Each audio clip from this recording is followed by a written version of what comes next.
nahoana no mila famonjena? Zay indray no jerentsika ao anatin'ity vidéo ity manasa anao hanaraka an'izany hatramin'ny farany ao aorianan'ny générique.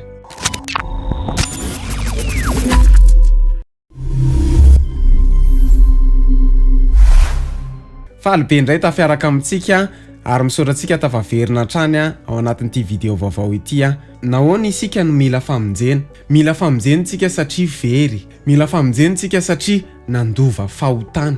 Hoy ny ten'Andriamanitra atao amin'ny Romanina 7:7 amin'ny anaran'i Jesosy manao hoe fa samy efa nanota izy rehetra ka tsisy manana ny voninahitr'Andriamanitra. Na mbola tsy nanao ninina ary ny zaza voateraka dia efa mpanota satria efa nandova fahotana. Zany hoe ratsorina mbola tsy nanota isika dia efa mpanota.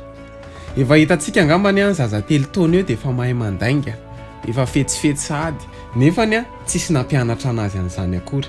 Hoy ny ten'Andriamanitra atao amin'ny Romanina 9 fa fahafatesana ny tambony ota ary fiainana mandrakizay ny fanomezam-pahasoavana avy amin'Andriamanitra ao amin'ny Kristy Jesosy tompontsika. Fahafatesana hoy ny ten'Andriamanitra ny tambony ota.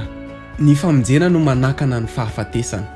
Ny famonjenantsika zany tsy miankina amin'ny asa ataontsika, tsy miankina amin'ny ezaka ataontsika, tsy hoe hanao asa soabe dia voavonjy, tsy miankina amin'ny ezaka ataontsika, fa ny famonjena dia fanomezam-pahasoavana avy amin'ny Kristy Jesosy tompontsika. Hoy ny ten'Andriamanitra atao amin'ny Romanina 10:12. Koa izany dia tahaka nidiran'ny ota avy tamin'ny olona iray ho amin'izao tontolo izao ary ny ota no nidiran'ny fahafatesana ka natratra ny olona rehetra ny fahafatesana satria samy efa nanota izy rehetra. Ny fahotana zany dia nilovaintsika avy amin'ny Adama sy Eva.